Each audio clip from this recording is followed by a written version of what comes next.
Hello friends, welcome to grow stock channel. இன்னைக்கு இந்த வீடியோவில் என்ன பார்க்க போகிறோன்னா ஸ்விங் ட்ரேடிங் பற்றி தான்.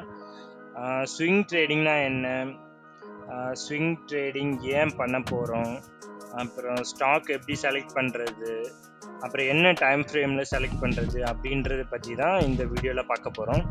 சரி, வாங்க வீடியோக்குள்ளே போகலாம். வீடியோக்குள்ளே போகிறதுக்கு முன்னாடி இந்த க்ரோ ஸ்டாக் சேனலை நீங்கள் சப்ஸ்கிரைப் பண்ணலைன்னா கண்டிப்பாக சப்ஸ்கிரைப் பண்ணிக்கோங்க. அப்புறம் கடைசி வரைக்கும் ஸ்கிப் பண்ணாமல் இந்த வீடியோவை பாருங்கள், அப்போ தான் உங்களுக்கு இது யூஸ்ஃபுல்லாக இருக்கும். ஸ்விங் ட்ரேடிங்னா என்னென்னு பார்த்தீங்கன்னா, ஒரு ஷார்ட் பீரியடில் ஒரு ஸ்டாக்கை வாங்கிட்டு அது கொஞ்சம் மேலே போனதுக்கப்புறம் அதை செல் பண்ணிவிட்டு அதை குயிக்காக கெயின் பண்ணுறதுக்கு பேர் தான் வந்து ஸ்விங் ட்ரேடிங். ஸ்விங் ட்ரேடிங் ஏன் பண்ணுறோன்னா, இதில் வந்து ரிஸ்க்கு கொஞ்சம் கம்மி. ஸோ எப்போ வேணாலும் வந்து இந்த ஸ்டாக் மேலே ஏறிடும். ஸோ அதுவும் இல்லாமல் இது உங்களுக்கு நல்ல ப்ராஃபிட்டாகவே இருக்கும் கம்பேர் தென் லாங் பொசிஷன். அது ஏன் சொல்கிறேன்னா, பட் இப்போ நம்ம வாங்குகிற எல்லா ஸ்டாக்குமே வந்து எப்போவுமே ஏறிட்டே இருக்காது. ஒரு பீரியடில் வந்து ரெசிஸ்டன்ஸை டச் பண்ணி அது டக்குன்னு வந்து கீழே இறங்கிடும். ஸோ அதுவுமே வந்து ஒன் ஆஃப் த ரீசன். அது மட்டும் இல்லாமல் நம்ம வாங்குகிற ஸ்டாக்ஸ் தான் வந்து முக்கியமாக ஏறவே ஏறாது. அதை தவிர மற்ற எல்லா ஸ்டாக்ஸுமே வந்து மேலே போயிட்டே இருக்கும். ஸோ அப்போ வந்து நம்ம கண்டிப்பாக ரொம்ப ஃபீல் பண்ணுவோம்.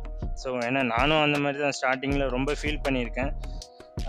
ஸோ அதுக்கப்புறம் தான் வந்து ஸ்டாக்ஸ் எல்லாம் கொஞ்சம் அனலைஸ் பண்ணி, ஸோ அதுக்கப்புறம் தான் வந்து ஸ்விங் ட்ரேடிங் பண்ணவே ஆரம்பித்தேன்.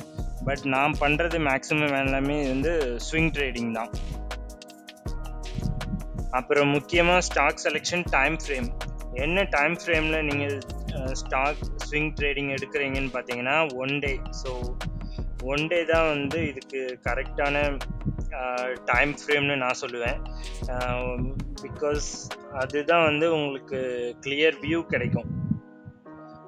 ஸோ உங்களுக்கு மேஜர் சப்போர்ட் எங்கே, மேஜர் ரெசிஸ்டன்ஸ் எங்கே இருக்கும். ஸோ அதுவும் இல்லாமல் வந்து சில இண்டிகேட்டர்ஸ்லாம் வந்து நான் ஆட் பண்ணியிருக்கேன். Stock selection. So stock selection பார்த்தீங்கன்னா ஒரு 3 ஸ்டாக்ஸ் வந்து நான் செலக்ட் பண்ணி வச்சுருக்கேன். அதில் ஃபஸ்ட்டு வந்து Hero MotoCorp. So Hero மோட்டோ கார்ப்போட ஆல் டைம் ஹை பார்த்தீங்கன்னா 5000. ஸோ அதோட லோ பார்த்தீங்கன்னா 4200. ஸோ அதுவே வந்து ஒரு நல்ல சப்போர்ட் தான். ஸோ அதுவும் இல்லாமல் 4000 தான் வந்து இதோட மேஜர் சப்போர்ட்டு. ஸோ சப்போஸ் இது கீழே வந்தாலுமே வந்து டக்குன்னு மேலே போயிடும். இதோட டார்கெட்டுன்னு பார்த்தீங்கன்னா 4750. நெக்ஸ்ட்டு ஸ்டாக்கு பார்த்தீங்கன்னா எல்என்டி. எல்என்டியோட ஆல் டைம் ஹை வந்து 3860. ஸோ இதோட மேஜர் சப்போர்ட்டுன்னு பார்த்தீங்கன்னா அரௌண்ட் 3300. ஸோ அந்த ரேஞ்சில் இருக்கும். ஸோ இதோட நெக்ஸ்ட் டார்கெட்டுன்னு பார்த்தீங்கன்னா 3800 அண்ட் அதை ப்ரீச் ஆகிடுச்சுன்னா மேலே 4100. ஸோ அந்த ரேஞ்சில் வந்து டார்கெட் இருக்கும். அடுத்து தேர்ட் ஸ்டாக் பார்த்தீங்கன்னா GSFC, Gujarat state fertilizer.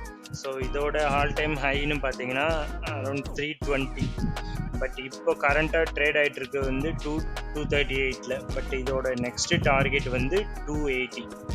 So இதோட மேஜர் சப்போர்ட் வந்து 195. இந்த மாதிரி டெய்லியுமே வந்து நான் ஸ்டாக்ஸ் எல்லாம் செலக்ட் பண்ணி வீடியோ போஸ்ட் பண்ண போகிறேன். என்னோட டெலிகிராம் சேனல் லிங்க்கும் வந்து இந்த டிஸ்கிரிப்ஷனில் நான் கொடுத்துருக்கேன். ஸோ அதில் ஜாயின் பண்ணிக்கோங்க. முக்கியமான மார்க்கெட் அப்டேட்ஸ், அப்புறம் ஆப்ஷன்ஸ், கால்ஸ் கூட நான் அதில் ஷேர் பண்ணுவேன். இந்த வீடியோ உங்களுக்கு கண்டிப்பாக பிடிக்கும்னு நினைக்கிறேன். அப்படி பிடிச்சிருந்தா கண்டிப்பாக லைக் பண்ணுங்கள், ஷேர் பண்ணுங்கள், கமெண்ட் பண்ணுங்கள். கண்டிப்பாக மறக்காமல் சப்ஸ்கிரைபும் பண்ணிவிடுங்க. அப்படியே முடிஞ்சால் பெல் ஐக்கானையும் ப்ரெஸ் பண்ணிக்கோங்க.